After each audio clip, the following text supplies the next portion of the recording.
नमस्कार, हमार बिहार में आपका स्वागत है। आपके साथ मैं हूं करिश्मा। खबरों की करेंगे शुरुआत। सबसे पहले बात करेंगे पटना की, जहां मौसम विभाग ने अलर्ट जारी किया है। पटना समेत कई जिलों को लेकर मौसम विभाग ने अलर्ट जारी किया है और आंधी के साथ बारिश वज्रपात की भी चेतावनी दी गई है। तो एक बार फिर से मौसम विभाग ने अलर्ट जारी किया है। अधिक जानकारी के लिए पटना से हमारे संवाददाता मरगूब आलम जुड़ चुके हैं हमारे साथ। मरगूब, किन किन जिलों को लेकर मौसम विभाग ने अलर्ट जारी किया है? देखिए करिश्मा, जो मानसून का जो टर्फ लाइन है, वो टर्फ लाइन बिहार झारखंड के ठीक बीच से गुजर रहा है। और उसी टर्फ लाइन को देखते हुए मौसम विभाग ने अभी से थोड़ी देर पहले पटना, भोजपुर, पश्चिम चंपारण, वेस्ट चंपारण सहित कई जिलों के, जिसमें मुजफ्फरपुर भी शामिल है, अलर्ट जारी किया है कि अगले 3 से 4 घंटों में वहां भारी बारिश होगी, हल्की बारिश होगी, वज्रपात होगा और मेघ गर्जन होगा। और लोगों से अपील की गई है कि लोग खुले मैदान में न जाएं और किसानों से अपील की गई है वो खेतों में न जाएं। तो ये जो मानसून की जो बरसात है वो लगातार कह सकते हैं कि बिहार के कई हिस्सों में हो रही है। और जब तक ये टर्फ लाइन में परिवर्तन नहीं होगा तब तक ये बरसात होगी। आपको पता है कि इस बार पिछले 15 सालों में 22 जून तक सबसे ज्यादा बरसात पटना में, बिहार में हुई है। ये रिकॉर्ड है। तो निश्चित तौर पर इस बार मानसून अच्छा रहेगा। ये बात मौसम विभाग ने पहले भी बताया था। तो फिलहाल कहा जा सकता है कि आने वाले चंद दिनों में हालात यही बने रहेंगे और बिहार के कई जिलों में भारी बरसात होगी, मेघ गर्जन होगा और बरसात की संभावना। तो फिलहाल लोगों को सतर्क रहने की जरूरत है। जी बिल्कुल, तमाम जानकारी के लिए शुक्रिया मरगूब।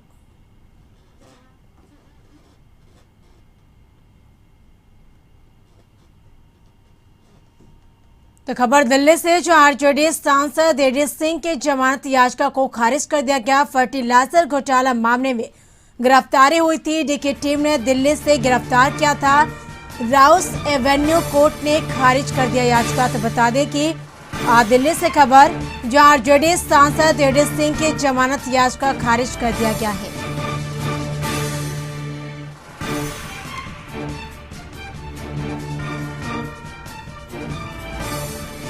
अधिक जानकारी के लिए पटना से हमारे ब्यूरो चीफ अशोक मिश्रा जुड़ चुके हैं हमारे साथ। अपने पे अशोक जी, आरजेडी सांसद एडी सिंह की जमानत याचिका को खारिज कर दिया गया है, क्या अहम जानकारी इस खबर को लेकर?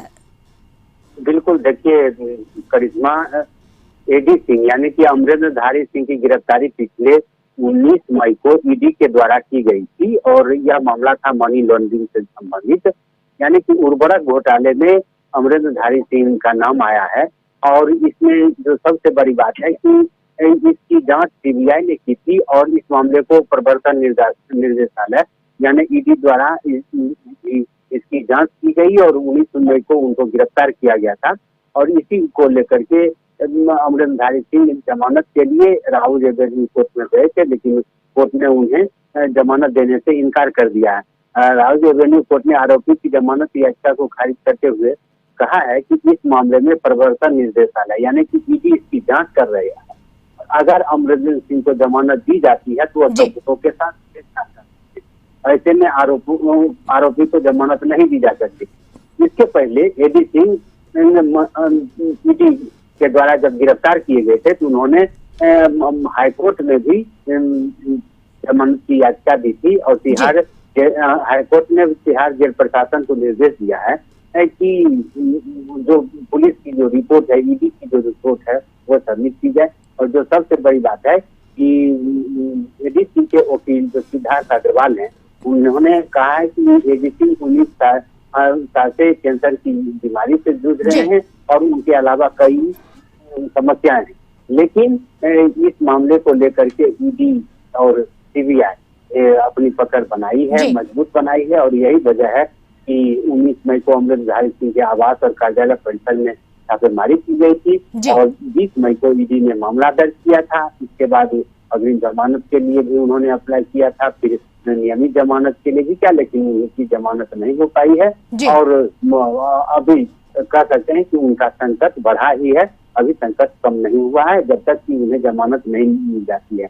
और इस मामले में सीबीआई ने भी जांच की है और ईडी भी जांच की है, इसलिए दोनों मामलों में इन पर शिकंजा कसा दिया। जी बिल्कुल, तमाम जानकारी के लिए शुक्रिया अशोक जी। तेजस्वी यादव दिल्ली से पटना लौट आए हैं। तेजस्वी यादव ने पटना एयरपोर्ट पर बातचीत में कहा कि लालू जी की तबीयत खराब है और डॉक्टर की निगरानी में है। तेजस्वी ने लोजपा के टूटने पर कहा कि नीतीश कुमार ने पहले भी लोजपा को तोड़ने की कोशिश की थी। तेजस्वी यादव ने नीतीश कुमार पर निशाना साधा और कहा कि उन्हें तो किसी चीज की जानकारी नहीं रहती, उन्हें यह भी नहीं पता होगा कि बिहार के कई जिलों में 100 रुपए से ज्यादा पेट्रोल हो गया है। और इस दौरान तेजस्वी ने चिराग को खुला ऑफर देते हुए भी उन्हें अपना भाई बता दिया। तेजस्वी ने कहा कि उन्हें फैसला करना होगा कि वह संविधान बनाने वाले के साथ रहेंगे या गोवलकर के साथ रहेंगे। सत्ता पक्ष को ये भी पता होना चाहिए कि नेता के साथ साथ हम बेटा भी हैं।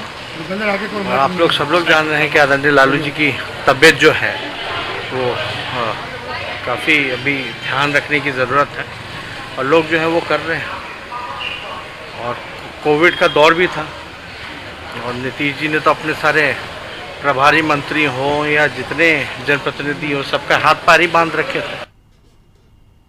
अब जो भी उन्होंने किया, लोजपा को उन्होंने 2005 में भी तोड़ने की कोशिश की थी, 2010 में भी उन्होंने लोजपा को तोड़ने का प्रयास किया था। और आप सब लोगों को पता है 2010 में जब एक एमएलए एक एमपी नहीं था लोजपा से, तो आदरणीय लालू जी ने रामविलास पासवान जी को राज्यसभा मेंबर बनाया था आरजेडी के कोटे से। और अब चिराग को भाई को ये तय करना है कि बंच ऑफ थॉट के पुर्जे के साथ रहेंगे या संविधान निर्माता जो बाबा साहब अम्बेडकर ने जो लिखा है उसका साथ देंगे। तेजस्वी के पटना पहुंचते ही बिहार की सियासत में फिर से उबाल आ गया। उनके पटना पहुंचने पर बीजेपी के प्रदेश अध्यक्ष संजय जायसवाल ने तंज कसते हुए कहा कि तेजस्वी बिहार के पर्यटक है, पर्यटक की तरह बिहार में कभी कभी दिखाई देते हैं। तो वही जेडीयू नेता नीरज कुमार ने भी तेजस्वी पर हमला बोला। उन्होंने कहा कि तेजस्वी यादव ने कोविड-19 के संकट से लड़ने के लिए नई दवा का इजाद किया है। दरअसल नीरज कुमार ने कोरोना काल के दौरान तेजस्वी के बिहार से गायब रहने और केवल ट्वीट करने को लेकर हमला बोला। बिल्कुल जमीनी स्तर पर पालन किए, उसके लिए मैं उनको धन्यवाद देता हूं और यह उम्मीद करता हूं कि वह शीघ्र ही नीतीश जी को ज्वाइन कर ले। इतने अच्छे आदेश पालक तो कोई नहीं मिलेगा। नीतीश जी ने कभी नहीं कहा था, उन्होंने केवल मंत्रियों को 15 दिन के लिए किया था, लेकिन तेजस्वी जी ने इसका पालन पूरे 3 महीने किया। विपक्ष के नेता माननीय तेजस्वी यादव कोरोना काल में 228 ट्वीट और पूरा लालू परिवार 1319 ट्वीट का और रीट्वीट का गवाह बना। नई दवा इजाद किया कि कोविड संकट से अगर लड़ना है तो ट्वीट के माध्यम से, रीट्वीट के माध्यम से माननीय तेजस्वी यादव जी, माननीय नीतीश कुमार जी का जीवन का हर क्षण बिहार के विकास के लिए, बिहार के लोगों के जीवन की बेहतरी के लिए समर्पित है। गया से खबर, बोधगया में दर्दनाक हादसा हुआ। कुएं के पानी में डूबने से 3 बच्चों की मौत हो गई। बोधगया के जवानी बेघा गांव का यह मामला बताया जा रहा है। वही घटनास्थल पर पुलिस पहुंची है। तो गया बोधगया में एक दर्दनाक हादसा हुआ है। अधिक जानकारी के लिए बोधगया से हमारे सहयोगी राजेश जुड़ चुके हैं हमारे साथ में। राजेश, 3 बच्चों की मौत हो गई है, मौत की वजह क्या है, क्या है जानकारी? जी, ये घटना बोधगया से लगभग 10 किलोमीटर की दूरी पर जानी बेहा गांव है। ये गांव में लगभग महादलितों की संख्या है और महादलित परिवार के 3 बच्चे हैं और वो सुबह में एक सुअर के बच्चे को बचाने के लिए, क्योंकि महादलित लोग पालतू बच्चे को पाल करके रखा, जानवर वो लोग जो पालते हैं सुअर, वो कुआं में गिर गया था। उस बच्चे को बचाने में एक व्यक्ति पहले बच्चा कूदा, उस बच्चे जब कुएं में डूब गया तो दूसरे बचाने के लिए दूसरे बच्चा कूदा, उसके बाद फिर तीसरे उसके गार्जियन कूदे जिसका उम्र लगभग 30 वर्ष है। और एक के बाद एक तीनों व्यक्ति कुएं में कूद कर अपनी जान को गंवा बैठा, क्योंकि जबकि वो तीनों बचाने के लिए गए थे लेकिन सभी ने अपनी जान गंवा बैठी। इसकी सूचना स्थानीय प्रशासन को दिया गया तो लगभग 11 बजे के आसपास घटना स्थल पर लोग पहुंचे और वहां पे गांव वाले से काफी मशक्कत करने के बाद सबको कुएं से बाहर निकाला गया और उसे पोस्टमार्टम के लिए फिलहाल भेज दिया गया है। जहां बिल्कुल, उनको तमाम प्रत्याशन- जानकारी के लिए शुक्रिया। बढ़ेंगे अगली खबर की ओर। मेरिट लिस्ट से नाम हटाए जाने से भड़के एसटीईटी अभ्यर्थियों ने जमकर हंगामा किया। सचिवालय के बाहर बड़ी संख्या में जुटे एसटीईटी अभ्यर्थियों ने प्रदर्शन किया और सचिवालय के पास मुख्य सड़क को जाम कर दिया। इस दौरान अभ्यर्थियों ने एसटीईटी रिजल्ट में धांधली का आरोप लगाया और मामले की जांच की मांग की है। अभ्यर्थियों ने कहा कि जितने भी सफल अभ्यर्थी हैं उन्हें नौकरी दी जाए। अभ्यर्थियों ने सरकार से न्याय की मांग की है। सब्जेक्ट है उसके बावजूद भी कम मार्क्स वाले को मेरिट में ला दिया जाता है, जबकि ज़्यादा मार्क्स ऑब्टेन करने वाले को उनको मेरिट लिस्ट से बाहर कर दिया जाता है। और यहाँ तक कि मैं बताता हूँ कि मैं इंग्लिश सब्जेक्ट से हूँ, तो ऑल क्वालिफाइड कैंडिडेट। हाँ, और जबकि जब शुरुआती में जो आया था कि 24,599 का रिजल्ट आया है, उनकी नौकरी पक्की होगी, उसके बाद सभी लोगों ने अपनी अपनी सारे सपने पूरे कर लिए थे। यहाँ तक कि बहुत सारे अब तो मुझे या हम हो या फिर हमारे जितने भी स्टेट अभ्यर्थी पास हैं, क्वालिफाइड थे, अब उन्हें तो लग रहा है कि शर्म के बारे में मैं क्या करूं। अब एक ही लास्ट विकल्प बचता है, लास्ट में यही विकल्प बचता है, सुसाइड करने के सिवाय अब हम लोग के पास कोई विकल्प ही नहीं है। दानापुर दियारा की लाइफलाइन पीपा पुल की मियाद एक बार फिर पूरी हो चुकी है। गंगा का जलस्तर बढ़ते ही इसे बंद कर दिया गया है और इसके साथ ही लगभग 80,000 दियारा वासियों के परेशानियों में इजाफा हो गया है। अब वे नाव का खतरनाक सफर करने को मजबूर हो गए हैं। गाड़ियां चलनी बंद हो गई है, बस डगमगाती नाव का ही सहारा है। और तो और नाव की सवारी के लिए उन्हें नासरीगंज घाट पर जाना पड़ रहा है। हर साल करोड़ों की लागत से पीपा पुल को लगाने का टेंडर होता है और लाखों का टेंडर खोलने के लिए किया जाता है, लेकिन इतना खर्च करने के बावजूद भी ग्रामीणों की समस्या कहीं भी कम नहीं होती है। ग्रामीणों की ख्वाहिश है कि सरकार इतना खर्च करती है तो पक्का पुल क्यों नहीं बना देती। गाँव से आने में बहुत तकलीफ होता है। पहले तो सरकार को ये सोचना चाहिए था कि यहाँ पर पक्का ब्रिज होना चाहिए था, जिससे आदमी को कष्ट ना हो। जिस प्रकार उधर कच्ची सड़क है, बारिश के मौसम में बहुत तकलीफ होता है। आज तो घटना एनी टाइम है, जब भी चले तो घटने का लिए है नाव। पुल खुल गया, हम लोग से अब नाव से आना जाना होता है, टाइम से दूध ले आके पहुँचाने पड़ता है सुधा डेयरी में। अभी नाव छूटता है, राह गड़बड़ है। अब हम लोगों को काफ़ी कठिनाई का सामना करना पड़ रहा है। नाव से हम लोगों को पार करना पड़ रहा है। नाव जो है पानी गंगा जी के बढ़ जाता है, इसीलिए जाने आने में कठिनाई, जान जोखिम में डाल कर भी आना है। अरे पुल नहीं है, नाव से हम लोग आते हैं, चढ़ने उतरने में बहुत परेशानी है। जहानाबाद पुलिस ने नगर थाना क्षेत्र के काको रोड से हथियार और कैश के साथ एक अपराधी को गिरफ्तार किया। इस संबंध में जिले के एसपी दीपक रंजन ने अपने कार्यालय में प्रेस वार्ता आयोजित कर जानकारी देते हुए कहा कि गिरफ्तार अपराधी हुल्लासगंज थाना क्षेत्र के लोदीपुर गांव का निवासी है, जो हुल्लासगंज क्षेत्र में अवैध रूप से बालू खनन में लिप्त था। गिरफ्तार अपराधी पर पूर्व से जिले के अलग अलग थानों में मामला दर्ज है, जिसे पुलिस ने गिरफ्तार किया है, जिसके पास से एक देशी कट्टा, 5 जिंदा कारतूस के साथ साथ करीब 1,50,000 रुपया भी बरामद किया गया है। सिपाही और ये लोदीपुर थाना हुल्लासगंज, और ये जो है बीएसएफ का भगोड़ा आदमी भी है, और ये वहाँ से भगोड़ा होके यहाँ पे आके इस तरह आपराधिक गतिविधियों में लिप्त रहा है। इसका आपराधिक इतिहास रहा है। इसके ऊपर हुल्लासगंज में, काको में, घोसी में, बोधगया थाने में आर्म्स एक्ट के केसेस, शराब के केसेस और बाकी अन्य आईपीसी की धाराओं में 307 के केसेस में कांड दर्ज है। इसके पास से हमको 1.315 बोर का कट्टा, 5 जिंदा कारतूस और ये 1.5 लाख रुपये कैश बरामद हुआ। और इसके साथ ही बाकी इसके 2 साथियों की भी तलाश हम कर रहे हैं। उनकी गिरफ्तारी जल्द से जल्द हम लोग सुनिश्चित कर लेंगे। फिलहाल यहाँ वक्त हो चला है छोटे से ब्रेक का। ब्रेक के बाद जल्द हाजिर होंगे। पिछले 7 महीने से लापता एटीएम को अब सरकार खोज रही है। दरअसल पूरा मामला यह है कि प्रीतेश्वर प्रसाद को राज्य सरकार ने 21 अक्टूबर 2020 को बक्सर के अपर समाहर्ता और अपर जिला दंडाधिकारी के पद पर पदस्थापित किया था। उसके बाद एडीएम ने 1 दिसंबर 2020 से 5 दिसंबर तक छुट्टी का आवेदन दिया, लेकिन छुट्टी खत्म हो जाने के बाद भी अभी तक इन्होंने बक्सर अपर समाहर्ता के पद पर योगदान नहीं किया है। इसी के आलोक में राज्य सरकार ने प्रीतेश्वर प्रसाद को पीत पत्र जारी कर 1 सप्ताह के अंदर योगदान करने का निर्देश दिया है। अब सवाल उठता यह है कि 7 महीने तक राज्य सरकार ने अधिकारी की खोजबीन क्यों नहीं की। फिलहाल देखना होगा कि पीत पत्र के बाद एडीएम साहब कब तक योगदान दे पाते हैं।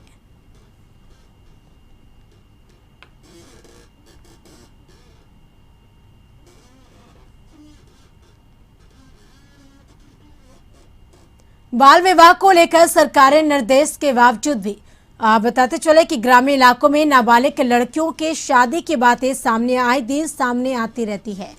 इसी कड़ी में सुपौल में प्रशासन की सतर्कता से एक नाबालिग लड़की की शादी रोक दी गई। दरअसल पिपरा थाना क्षेत्र के पथरा दक्षिण वार्ड नंबर 7 में देर रात गुपचुप तरीके से एक नाबालिग लड़की की शादी की तैयारी हो रही थी। सूचना किसी ने पिपरा बीडीओ और सदर एसडीएम को भी दी गई। सूचना मिलते ही प्रशासन द्वारा फौरन स्थल पर पहुंचकर शादी को रुकवाया गया। इस दौरान एसडीएम मनीष कुमार ने शादी के लिए आए दूल्हे का आधार कार्ड चेक किया। वहीं जब दुल्हन का आधार कार्ड जांच किया गया तो दुल्हन की उम्र महज 15 वर्ष निकली।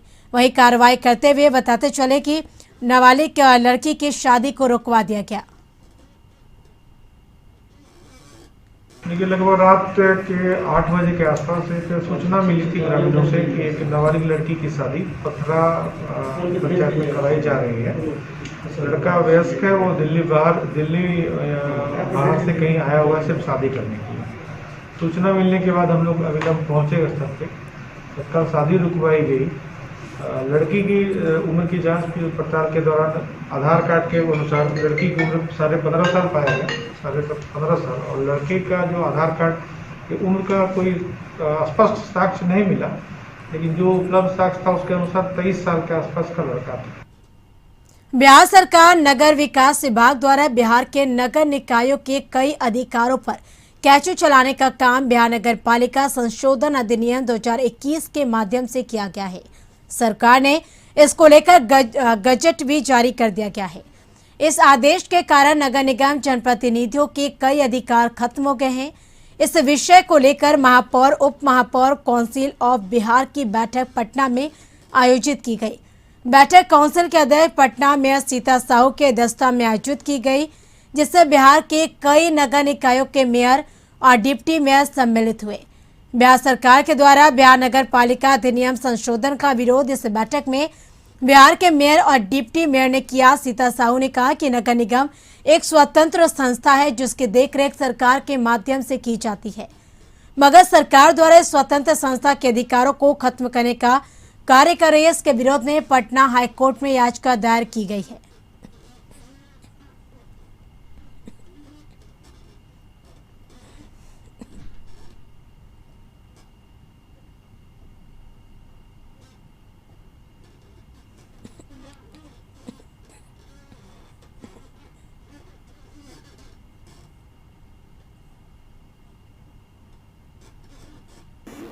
बिहार नगर निगम अधिनियम 2007 पहले से ही 74वें संविधान संशोधन के मूल भावना के अनुरूप नहीं था।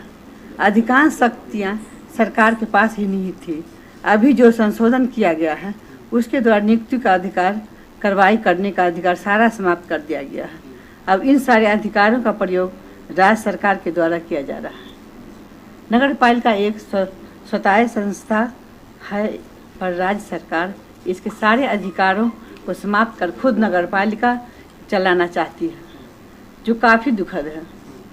नगर पालिका की स्वतंत्रता के लिए अंतिम दम तक लड़ाई लड़ती रहूंगी। नालंदा के बिहार थाना इलाके के बिहार शरीफ स्थित भैंसासुर मोड़ के समीप वन विभाग की टीम ने गुप्त सूचना के आधार पर छापेमारी कर अवैध रूप से पिंजरे में बंद कर बेचे जा रहे चिड़िया को बरामद किया है। हालांकि टीम को देखते ही धंधेबाज मौके से फरार हो गए।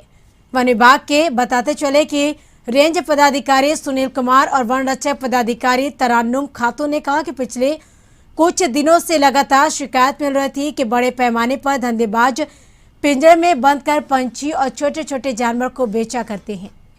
इसी सूचना पर टीम बनाकर कार्रवाई की गई। जहां मौके पर तोता, चिड़िया, खरगोश, रूखे समेत कई पक्षी को बरामद किया गया। उन्होंने बताया कि वन्य प्राणी जीव अधिनियम के तहत पक्षी को बेचना अपराध है और इसे पिंजरा में रख नहीं सकता है, जिसके कारण यह कार्रवाई की गई है। बरामद पंछी और जानवर को वन विभाग की टीम अपने साथ कार्यालय ले गए।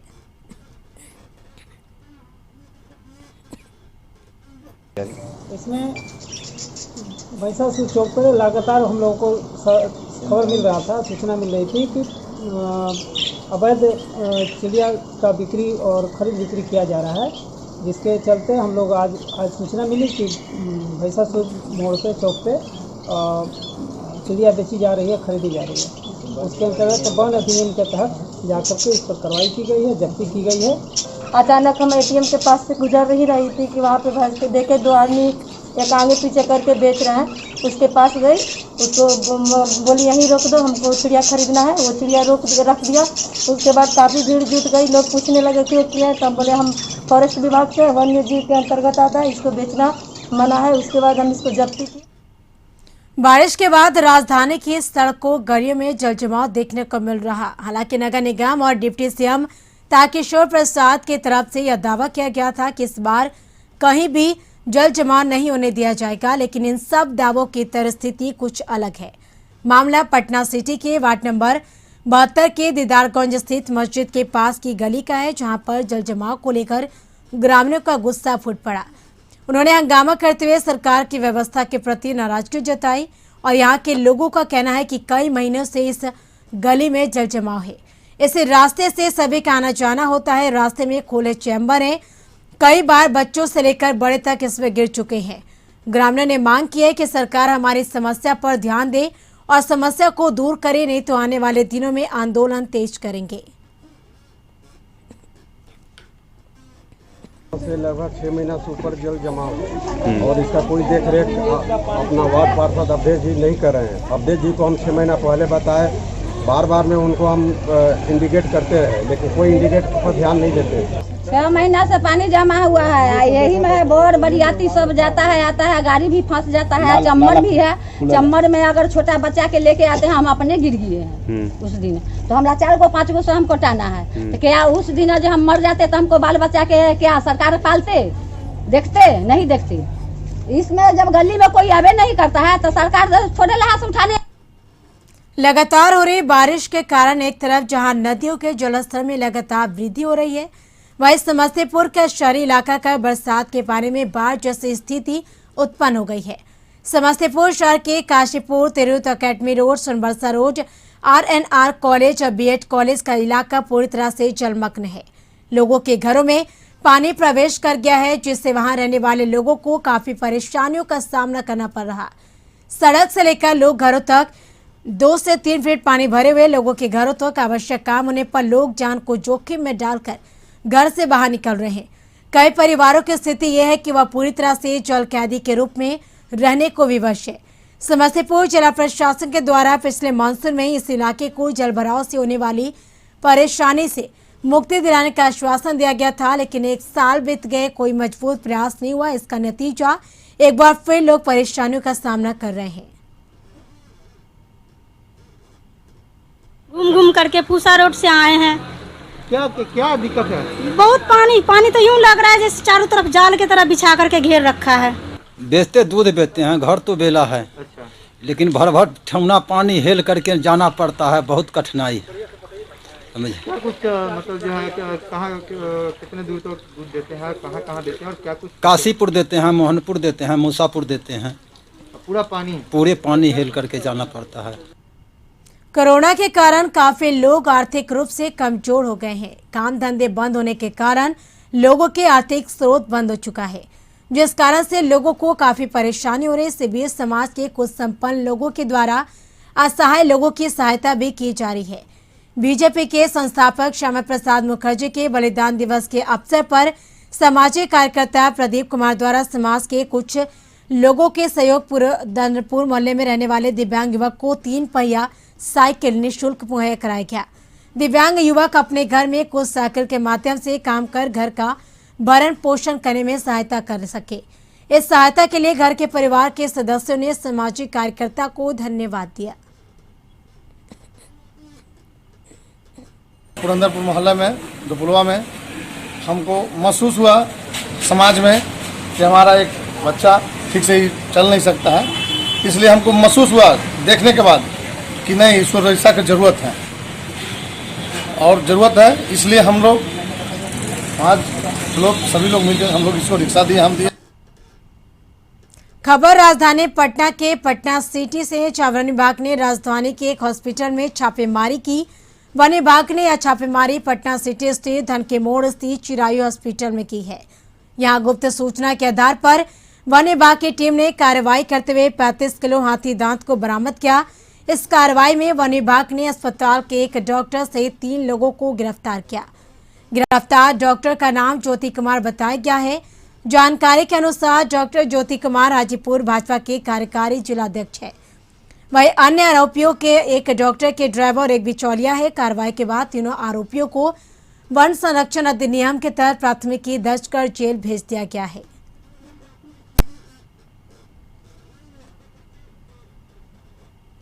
मुंगेर सदर प्रखंड क्षेत्र के गंगा के पास जाफर नगर पंचायत के अंतर्गत कई गांव बसे हैं। इस पंचायत की आबादी लगभग 10,000 होगी। आजादी के 8 दशक के बाद भी इस पंचायत के लोगों का आवागमन साल भर नाव के सहारे ही होता है। इस पंचायत में अगर किसी घर में शादी ब्याह होता है तो नव दंपति दूल्हा दुल्हन को नाव के सहारे ससुराल जाना पड़ता है। ऐसे एक मामला देखने को मिला जहां जाफर नगर गांव निवासी बालेश्वर सिंह का पुत्र दिलीप कुमार का शादी अमजापुर निवासी शंकर महतो की पुत्री गीता देवी से हुई। जब गीता अपने दूल्हा दिलीप सहित अन्य बाराती के साथ अपने ससुराल जाने के लिए बबुआ घाट आई और जब उसे पता लगा कि नाव से ससुराल जाफर नगर जाना है तो उफनाती गंगा को देख वह डर गई। नई नवेली दुल्हन नाव चढ़ना नहीं चाहती थी। तब जाकर लड़की के परिजनों द्वारा उसे समझाया गया। लड़की के परिजन ने गीता को गोद में उठाकर नाव पर चढ़ाया। तब जाकर दूल्हा दुल्हन सहित बाराती नाव के सहारे जाफर नगर गांव के लिए रवाना हुए। इसके साथ इस बुलेटिन में फिलहाल इतना ही। आप बने रहिए कशिश न्यूज के साथ। नमस्कार।